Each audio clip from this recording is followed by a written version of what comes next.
तो इसके बारे में हमें विस्तृत रूप से जानकारी दी। बजट जो होता है वो होता है capacity of expense, capacity of expense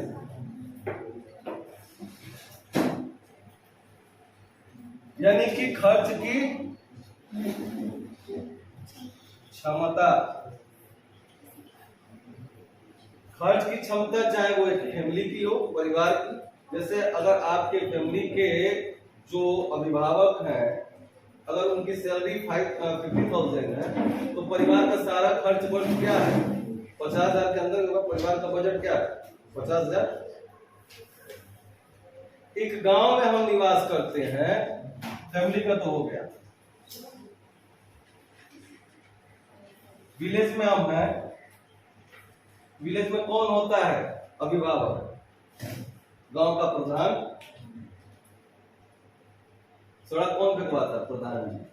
नाली कौन बनवाता है प्रधान जी। लाइट बिजली वगैरह का व्यवस्था कौन करता है प्रधान जी। तो आपको कोई परेशानी, इन समस्याओं से दिक्कत आती तो आप किससे मिलते हैं? तो प्रधान जी के पास बजट रहेगा तो हाँ कहेंगे, नहीं तो उनके कैपेसिटी ऑफ एक्सपेंस का जो छोर टिका हुआ है वो बजट पे टिका हुआ है। बजट आएगा नगर panchayat, town area, town area, town area में व्यवस्थापन देखने का कार्य किसका है? टाउन एरिया के चेयरमैन को, अध्यक्ष को। तो जो भी चीजें जो है टाउन एरिया में हो रही है आपके लिए जरूरी है। जो सामान आपको चाहिए होगा जैसे बिजली, पानी, सड़क इत्यादि, तो उसकी व्यवस्थापन कौन करेगा? हाँ, बहुत बार हमने बजट के मामले में मैं चेयरमैन साहब से मिला तो कहते बजट ही नहीं है सर। हमारा रास्ता बच्चों के लिए आने जाने के लिए बना है और उस नाले, उस पे नालियां बहती हैं रास्ते पे। मैंने कहा इसको ठीक करा दीजिए, बच्चे आते हैं दूर दूर से, क्या कहेंगे?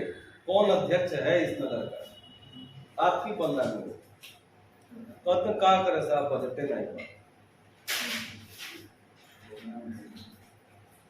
एकदम इक्वल सा जवाब है, बजट नहीं, यानी कि कैपेसिटी ऑफ एक्सपेंस नहीं है।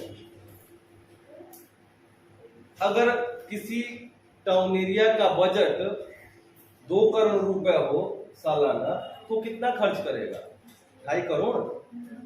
आप 50,000 कमाते हैं तो 1.5 लाख खर्चा करेंगे। आमदनी 98 खर्चा रुपया, ऐसा होगा? देश जो हमारा इनकम करता है और हमारे देश का जो बजट होगा, देश उसी हिसाब से एक्सपेंस करेगा कि बाकी अन्य देशों से कर्जे उठा लेगा हमारे पड़ोसी देश की तरह, और फिर कहेगा कि हमारे यहाँ तो दूध 200 रुपए लीटर है। पता है कि नहीं? पड़ोसी देश, नाम नहीं देना। तो आप जब दूसरे से कर्ज लेंगे तो दूसरा मनमानी करेगा, उस पे आपसे इंटरेस्ट लेगा और धीरे धीरे धीरे धीरे धीरे धीरे आपकी कैपेसिटी ऑफ एक्सपेंस घटती जाएगी। आप कर्ज देंगे या घर चलाएंगे, तो खर्च की क्षमता को क्या कहते हैं? कैपेसिटी ऑफ एक्सपेंस कहते हैं, और वही हमारा बजट है। आपने बताया, बहुत अच्छी बात है, आपने प्रयास किया, बहुत बड़ी बात है, और सबने जो कुछ भी बताया बताते रहिए। जब तक आप यही पर्सनालिटी डेवलप, आप जब तक सर छिपा छिपा के क्लास में रहेंगे ना, विकास नहीं होगा। तो चीजों को फेस करना सीखिए, मेरी तरफ भागिए मत बजट के नाम पर। एंड फॉर कॉस्टिंग, मूल्य का निर्धारण। मूल्य निर्धारण क्या है? किसी भी वस्तु के मूल्य का निर्धारण किस आधार पर होता है?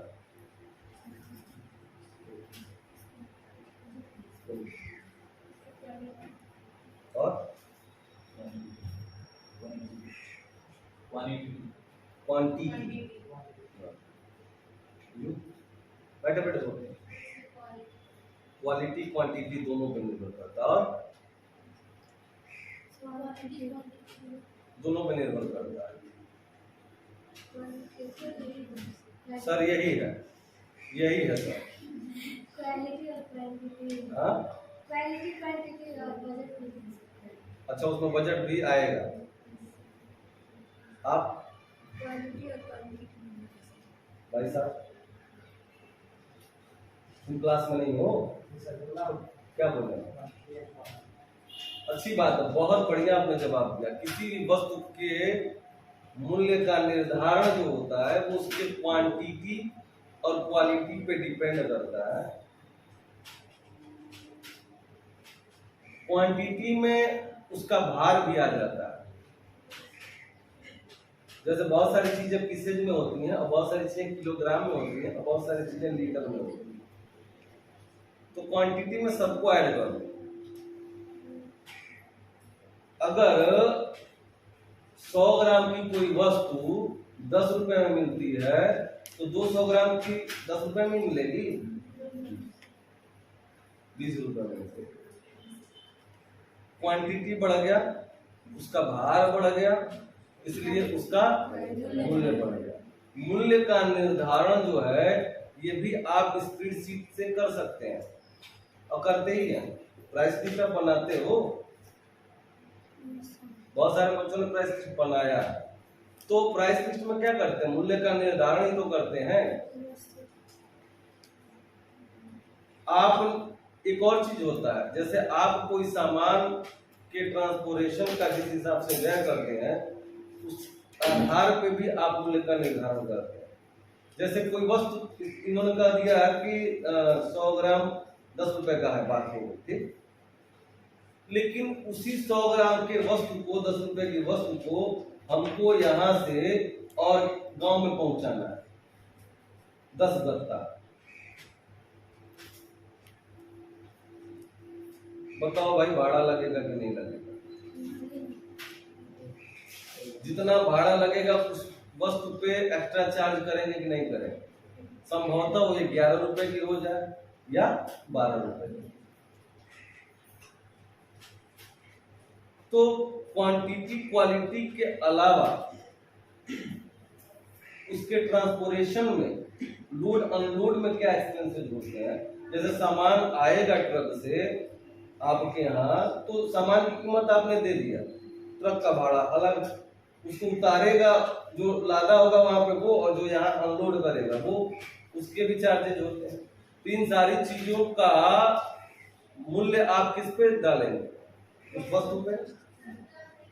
ऐसी बात है कि आप जितने में लाए उतने में नहीं बेच पाएंगे, बेच लेंगे। तो इसमें भी जैसे ही डीजल का भाव बढ़ता है, हमारे कंज्यूम करने वाली वस्तुओं के दाम बढ़ जाते हैं, क्योंकि लाने का भाड़ा बढ़ जाता है। हाँ या ना? कभी इस पे ध्यान दिया था साहब? हम इन सब चीजों पे ध्यान देते ही नहीं।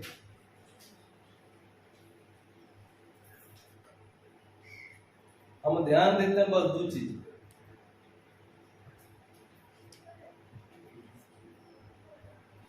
व्हाट्सएप और फेसबुक। अब कौन ग्राम आ गया? 100 ग्राम की 300 ग्राम। हाँ, अच्छा, ये कितने ग्राम के बराबर होता है? 35 ml के बराबर ग्राम होता है।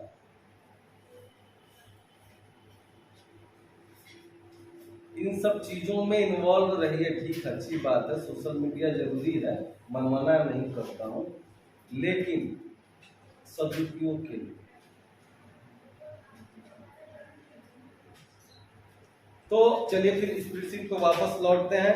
बजटिंग एंड फोरकास्टिंग में इसका प्रयोग हो सकता है, यानी कि बजट में और मूल्य के निर्धारण। बजट को आप बजट ही बोले, हिंदी इंग्लिश दोनों वही है, बस इसको डिफाइन करना है। कैपेसिटी ऑफ एक्सपेंस, खर्च की क्षमता ही, चाहे वो फैमिली की हो, चाहे एक गांव की हो, चाहे एक शहर की हो, चाहे स्टेट की हो हमारे, या हमारे कंट्री की हो, जितना हम खर्च कर सकते हैं वही हमारा बजट। साइंटिफिक रिसर्च, वैज्ञानिक शोध। अब कहोगे स्प्रेडशीट, तो स्प्रेडशीट में वैज्ञानिक शोध वाली बात कौन सी आ गई? वैज्ञानिक इसमें क्या करेंगे बताइए, किस तरीके से प्रयोग करेंगे? वो स्प्रेडशीट में क्या करेंगे, आप पढ़ते हैं ना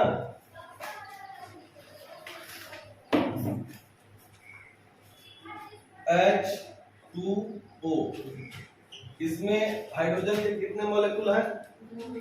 2, मतलब 2 अणु हाइड्रोजन के और प्लस 1 ऑक्सीजन का। क्या बनता है ये? वाटर। हाँ, वाटर यानी कि पानी। अब स्प्रेडशीट में आप इसका अनुप्रयोग कर सकते हो। आप केमिकल बैलेंस को, केमिकल फार्मूला जो होते हैं उनको आप राइट कर सकते हो। करके देखना, एक में हाइड्रोजन के 2 अणु डालना और दूसरे में ऑक्सीजन के, और कैलकुलेट करके देखना आता है कि नहीं आता। और भी साइंटिफिक रिसर्च है, और भी साइंटिफिक रिसर्चेज हैं जिसमें जो है हमें स्प्रेडशीट की आवश्यकता पड़े, उसको विस्तार में बताएंगे किसी दिन। फाइनेंशियल अकाउंटिंग, वित्तीय लेखांकन। फाइनेंशियल अकाउंटिंग क्या है? तो वित्तीय लेखांकन क्या है?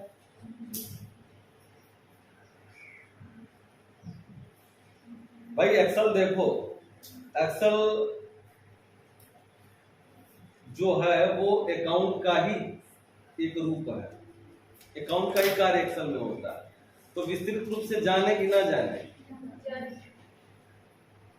किसी को लेट तो नहीं हो रहा है?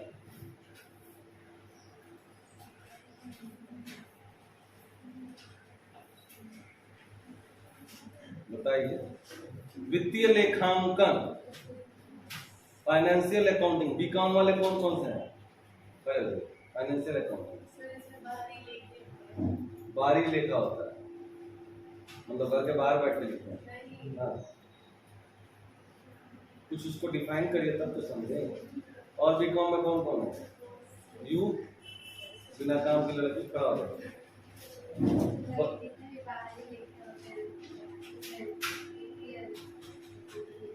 अरे भाई साहब, ये बच्चे सब बीकॉम नहीं करते, पहले लेखांकन बताइए, उसके बाद वित्त बताइए, तब वित्तीय लेखांकन बताइए।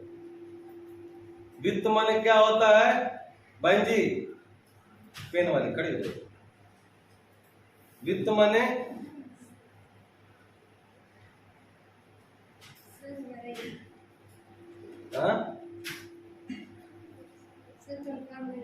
सबको चाहिए, पता नहीं है। कैश, नगद, वो वित्त हो गया। और उधार वाला वो भी इसमें आ जाएगा। और क्या क्या इसमें आ जाएगा, उसको पहले ही ऐड कर दो तब बताओ। बीकॉम में हो? हाँ, बताइए बताइए। आप लोगों के लिए बहुत क्लास करते। कौन पढ़ाता है? कौन? कपिल देव जी। नाम काट देना भाई। अच्छा तो पढ़ाते हैं लोग।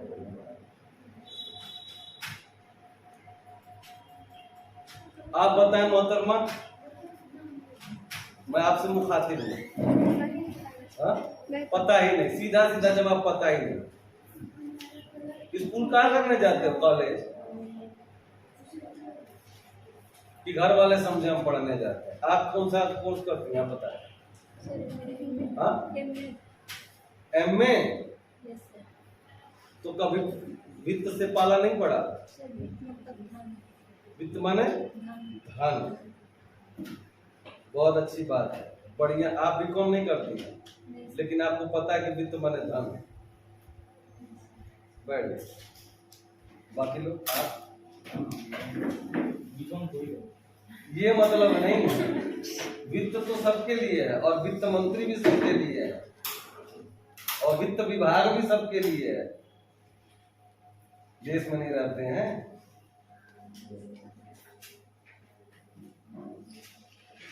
नहीं रहते हो।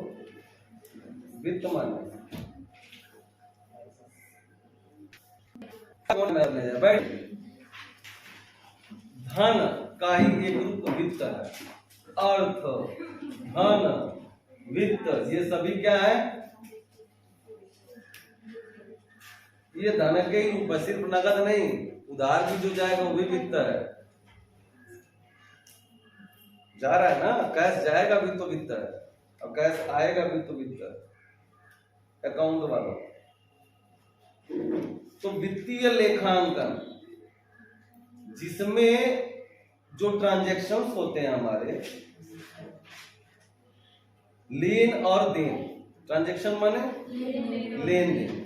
जो भी आपके लेन देन होते हैं, ट्रांजैक्शन होते हैं, वो वित्तीय लेखांकन के अंतर्गत आते हैं। लिखते हैं कि नहीं लिखते हैं? किसी को धन देते हैं तब, धन लेते हैं तब। When you are cash received and when you are cash payment,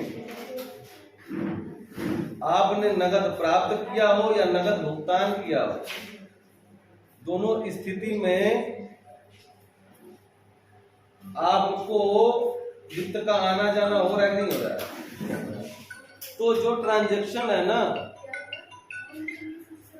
जो ट्रांजैक्शन है वही जो है वित्तीय लेखांकन के अंतर्गत आता है। जरा देख लीजिए तो बताइए क्लास में। तो फाइनेंशियल अकाउंटिंग में, अच्छा, जब किसी को कोई वस्तु दिया जाता है या लिया जाता है,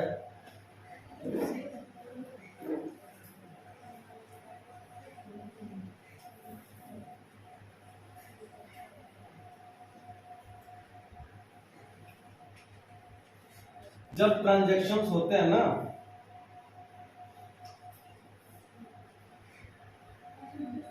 यानी कि लेन देन होता है, दिया होता है, ठीक, हमने दिया, ठीक, तो उसने वापस किया 4,500 रुपये,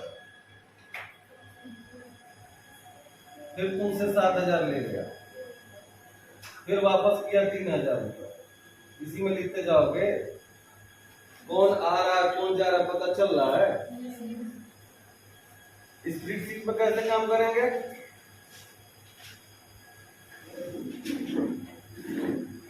दिया कितना आपने? 10,000। रिसीव कितना हुआ?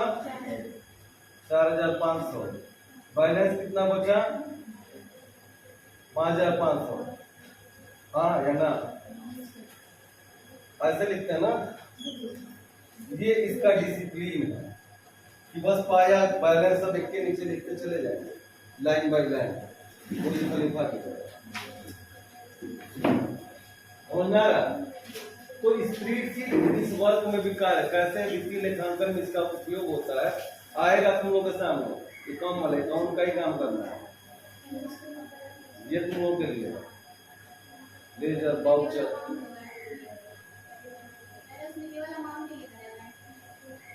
आप जो चाहे लिख सकते हो, आपके सामने है भाई, आपके सामने उसका जो उपयोग करिए।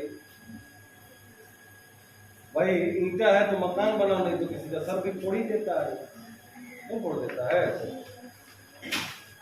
मुंह है, अच्छी बातें भी बोलिए, और जरूरत पड़े तो नॉन स्टॉप।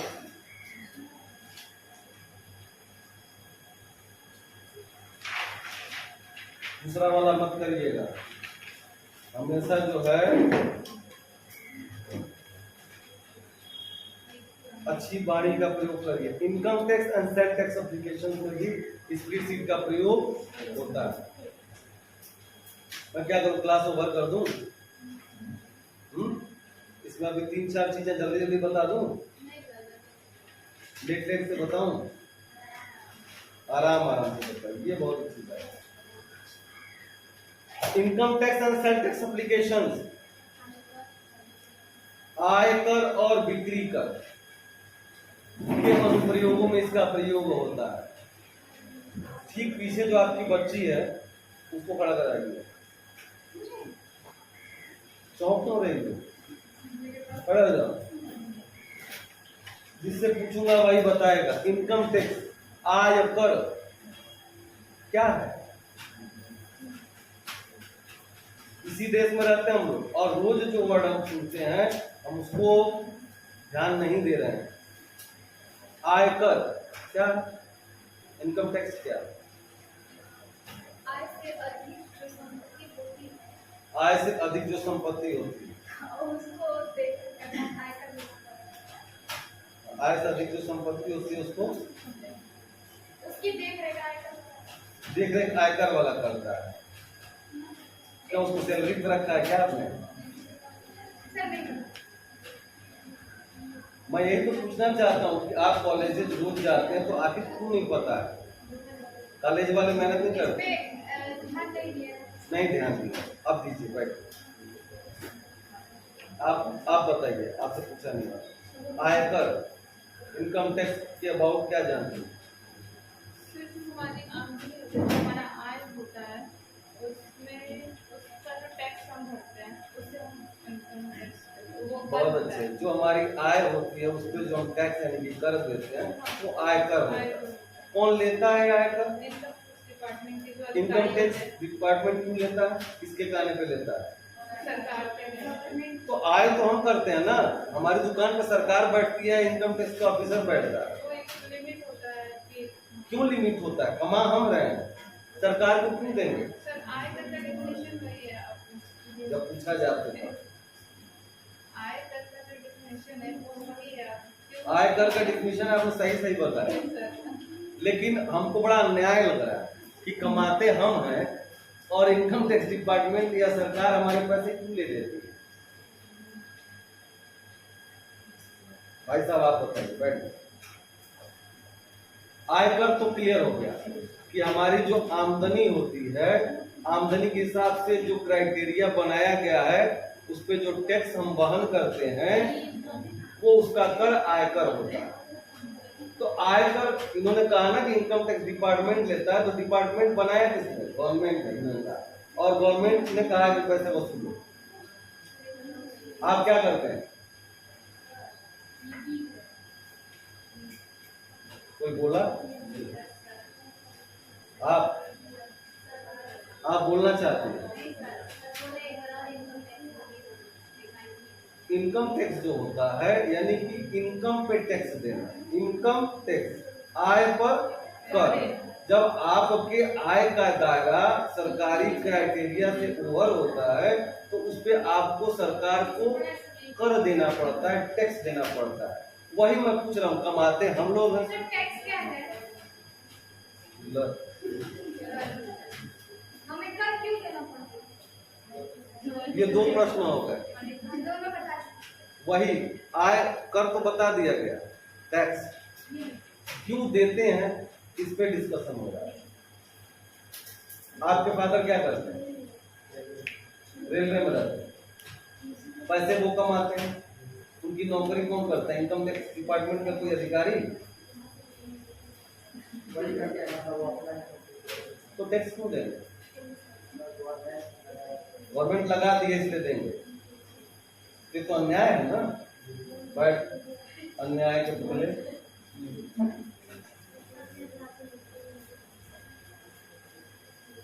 सब सवालों का एक जवाब। बहुत अच्छी बात है, ज्ञान रूप में सीखने की बड़ी अच्छी लत है।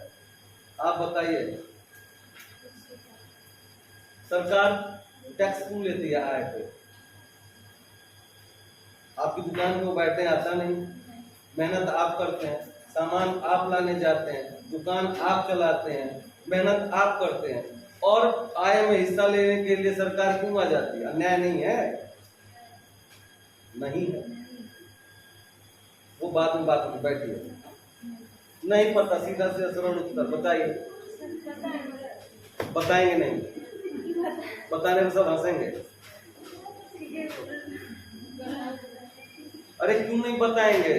क्योंकि सर इनकम इसलिए लेते हैं क्योंकि अगर मेरे पास उतना रहेगा तो अगर भाई साहब सब्र रखिए थोड़ा सा। कुछ बता रही है, अपने बताए नहीं ठीक से, दूसरा बता रहा है तो सुनेंगे नहीं। बताइए। सर मान लीजिए मेरे पास हम मान लिए पहले से सब, बताइए। अगर इनकम नहीं लेगा तो अन्याय नहीं होगा, क्योंकि अगर दूसरा कोई चाहेगा काम करना तो वो कैसे कर पाएगा? दोबारा मौका नहीं मिलेगा। आदमी मरता सिर्फ एक बार है। अब कहो भगवान से, भगवान एक बार और जिंदा कर दो, अच्छे करके दिखा दूंगा, फिर बाद में मार डालना, बैठ जाए। आप बताना चाह रहे हैं कुछ?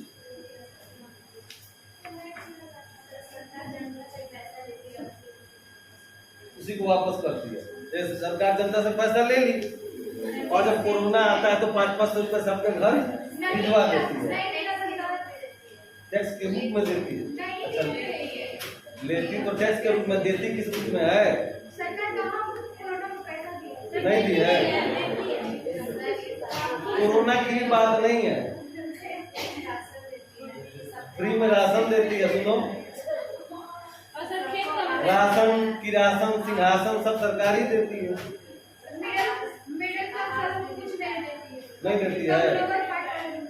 तुम टैक्स मत देना, बैठिए। ठीक है, बड़ी अच्छी बात है, आपने कुछ बताया। आप यही तो उसको क्या कर, दोबारा रिपीट करवाएं? जो बोलिए बोलो। सरकार टैक्स लेती है और बदले में हमको पैसा देती है। बैठ जाइए, बैठ जाइए। ये अन्याय नहीं है। सरकार, गवर्नमेंट जो आपसे लेती है, आपके ही सुख सुविधाओं पे खर्च करती है। आप 1 कट्ठा जमीन लेते हो ना, तो 2 बित्ता छोड़ने में बड़ी परेशानी होती है। और किसके रोड पे चल गया है वो? जो गवर्नमेंट ने बनाया। अभी रोड टूट जाए तो 500 क्या सरकार को देंगे कि रोड नहीं बन रहा है? कैसी सरकार? बिजली गायब है, कौन दे रहा है बिजली? उत्पादन कौन करा रहा है? बिजली की परियोजनाओं को किसने लगाया? गवर्नमेंट ने। हम एक मोटर कार खरीदते हैं ना, तो उसमें किसी को बैठाने से या किसी को देने से कतराते हैं, और देखते हैं उसका जूता साफ है कि नहीं, तब बैठेंगे। पूछ लो भाई कायदे से। और सरकार ने इतनी लंबी लंबी ट्रेनें बनाई, उसने कभी कुछ कहा आपको? किराया देते हैं और बैठ जाते हैं। अगर हमें बनाना होता तो हम एक बोगी भी नहीं बना पाते। अब आपकी जो ट्रेनें चल रही हैं, मेट्रो ट्रेनें चल रही हैं, बिजली से ट्रेनें चल रही हैं, बुलेट ट्रेन की बात चल रही है, ये हमारी बनाने की औकात है? तो भाई साहब, जब आप कमाते हैं, आपकी आमदनी होती है, तो उस आमदनी का कुछ हिस्सा आप सरकार को देंगे, तो सरकार क्या करेगी? वो आप वही के सुख सुविधाओं पे खर्च करेंगे। अभी एक MBBS डॉक्टर से दिखाने जाइए प्राइवेट में, 500 रुपया फीस पड़ेगा ना।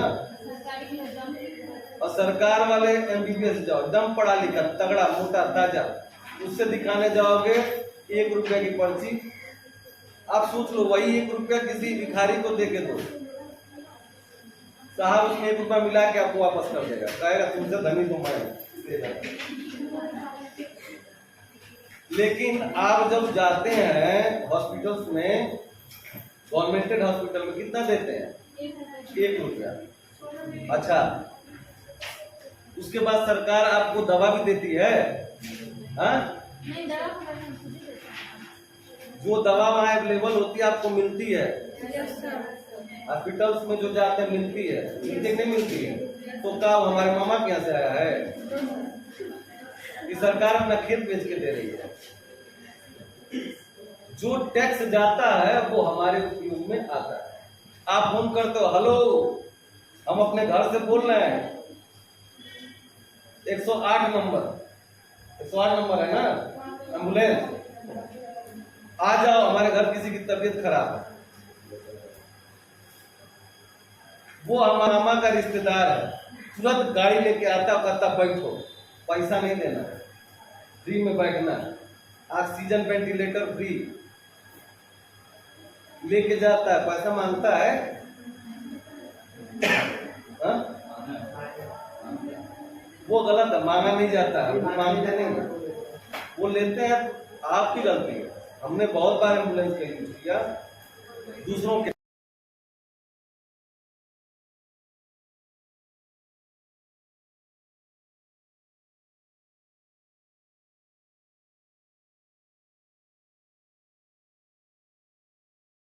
ये हम दोनों लोग हॉस्पिटल गए, फिर 2 इतनी बड़ी बड़ी सुई इंजेक्शन,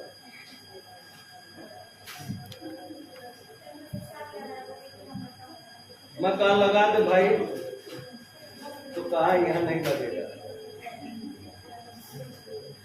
वो इंजेक्शन लगाया जहां भी लगा, उसके बाद से कहा आधे घंटे लेटे रहिए। तो वो इंजेक्शन कहां से आया था? गवर्नमेंट ही तो दे रही है, हमसे कोई पैसा नहीं लिया गया, कोई पर्ची भी नहीं कटाई गई। हाँ, एमबीबीएस डॉक्टर और उनके साथ उनका सहयोगी आके ट्रीटमेंट किए। और कहा नहीं नहीं, इनको टैक्स देने की क्या जरूरत है, तो सब अपने मामा के यहाँ किया। अच्छा, मामा के यहाँ इसलिए बार बार कहने कि मामा के यहाँ बड़ी अधिकार होता है, दादा के यहाँ जितना अधिकार तो मामा के उससे ज्यादा अधिकार होता है। कुछ भी ले लो, कोई डांटेगा है, 2 दिन के लिए आई है, आया खाने होता है, नानी है आपकी, नाना है, नानी नाना नहीं है तो मामी मामा, तब तो उतना मजा नहीं आता होगा। लेकिन जब तक नानी नाना रहते हैं, सारे बहुओं को डांट लगा के रखते हैं, बोलो ना नहीं, जो खा ले जो पी ले बना देना, यहाँ से रहे बस तुम्हारी मामी बोलो ना मत। तो बिक्री कर, वैसे ही सामान बेचे जाते हैं तो उसमें भी कर लगता है, जीएसटी वगैरह आपने सुना होगा, सुना है? अच्छा देखो, अगर हम जानेंगे नहीं तो हम चीजों को व्यक्त, नॉलेज ही नहीं होगा तो हम व्यक्त कैसे करेंगे? हम निकलते हैं तो सरकारी रोड पे निकलते हैं, हम निकलते तो सरकारी बस खड़ा रहती है, आजा भाई बैठ जा, किराया कम दे। ये सुविधाएं गवर्नमेंट ने हमको दी है।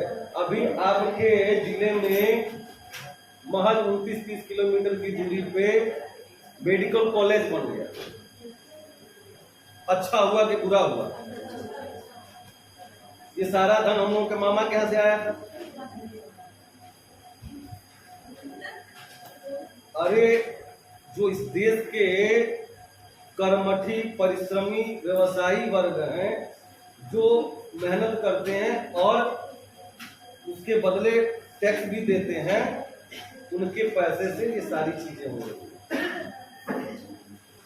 हम टैक्स, इसलिए टैक्स ईमानदारी से भरिए, पैसा छिपा उपा के मत रखिए, जितना कमाते हैं उतना बता दीजिए और सरकार को उस पर जो निर्धारित टैक्स लगता है वो दीजिए, और अपने मम्मी पापा से भी बोलिएगा। एनुअल रिपोर्ट, वार्षिक रिपोर्ट, वार्षिक ब्यौरे में कोई भी संस्था होती है उसका वार्षिक ब्यौरा तैयार किया जाता है कि 1 साल में उसने क्या लाभ और हानि प्राप्त किया, ठीक है? वो उसका एनुअल रिपोर्ट होगा। हर चीज का एक एनुअल रिपोर्ट बनाया जाता है। एक विद्यालय है तो उसका भी वार्षिक लेखा जोखा प्रस्तुत किया जाएगा। तो वो कहाँ होगा? स्प्रेडशीट में। कहाँ होगा? Determine the break even point in cell. Cell में ब्रेक इवन पॉइंट के निर्धारण के लिए ये आप लोगों को देता हूं अपने सर से, नाम हिम्मत करिएगा मैं काम पूछने के लिए। ब्रेक इवन पॉइंट पे थोड़ा सा विस्तार से बताएं। आपको पता है ब्रेक इवन पॉइंट? सर इस पे विस्तार से जानकारी लीजिएगा, कल मुझे बताइए।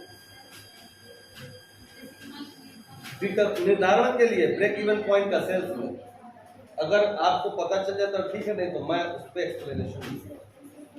पोर्टफोलियो एनालिसिस, पोर्टफोलियो क्या होता है? What is the meaning of portfolio? Hello, कहाँ पोर्टफोलियो क्या होता है?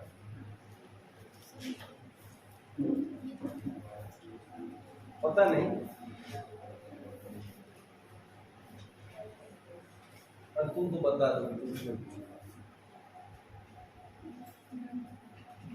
पोर्टफोलियो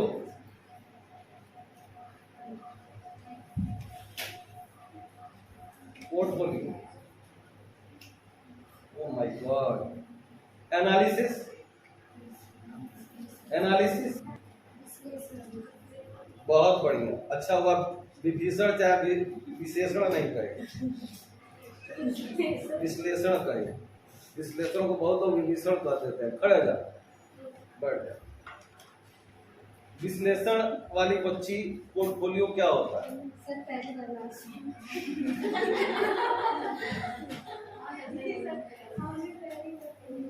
ऐसे बहुत साल पहले मैं एक बच्चे से पोर्टफोलियो पे उसका ओपिनियन ले रहा था, तो उसने पूरा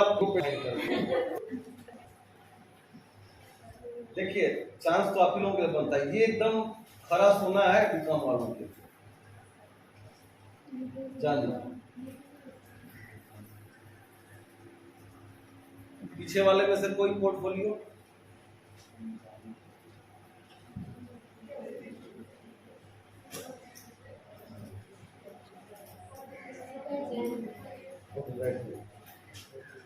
देखिए, आपके पास कौन सा फोन होता है? हमारा स्मार्टफोन हो।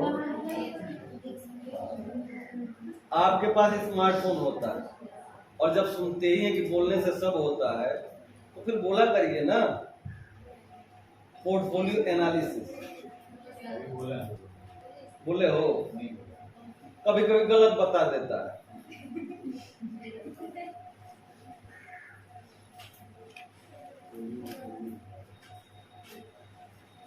उसका इस्तेमाल आप किया करिए। जो वर्ड आपको नहीं पता है, बीकॉम वालों और काम वालों, जो भी काम वाले हैं सब, आप बीकॉम करती हैं, क्या करती हैं?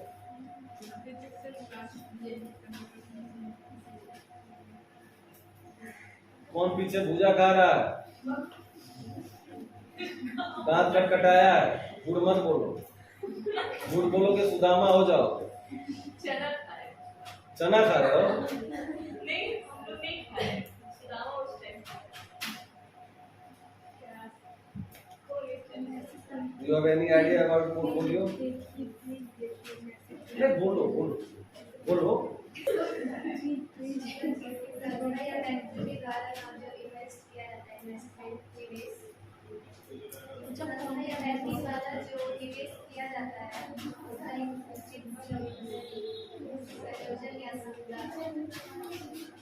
I am not satisfied with portfolio.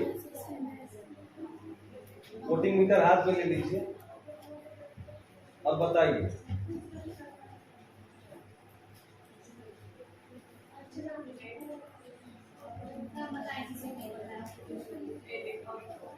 बैठ जाइए।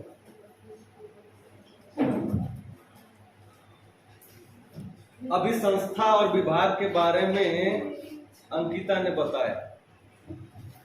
हर संस्था और विभाग का एक नियमावली होता है। नियमावली होता है कि नहीं होता? आप जैसे सरकारी हॉस्पिटल में घुसो ना, तो आपको डेंगू के बारे में जानकारी, कोरोना के बारे में मास्क लगा के रखें, ऐसी चीजें दिखाई पड़ती हैं। और थाने में जाओ तो एक्ट के बारे में, बैंक में जाओ तो जिन खतरों से सावधान। ये उसका वो नहीं है, लेकिन वहां के नियमावली जो है, आजकल मॉल्स में जाओ तो आप सीसीटीवी के कैमरे निगरानी, मॉल में जो सामान लेके जा रहे हैं उसको बाहर रखिए, वहां से जो परचेज करिए दिखा के जाइए तो नहीं भी दिखाएंगे तो बोलने लगेगा इसकी। कि दिखाओ दिखाओ दिखाओ। नहीं, हाँ। अगर बिन पैसा दे जाएंगे तो वहाँ लगा रहता है वो बोलने लगता है। तो आप बताएं कि उसका विश्लेषण किया जाता है कि नहीं किया जाता है? संस्था या विभाग के कार्य प्रणाली का जो विश्लेषण किया जाता है वो किसमें किया जाता है? यस, पोर्टफोलियो एनालिसिस में। क्या ढूंढा अब तक? तो इतना छोटा नीचे एक ही चीज कर रहा है। गांधी जी का चश्मा लेते हो तो उसके विश्लेषण में सेल्स एंड परचेज एप्लीकेशन यानी कि बिक्री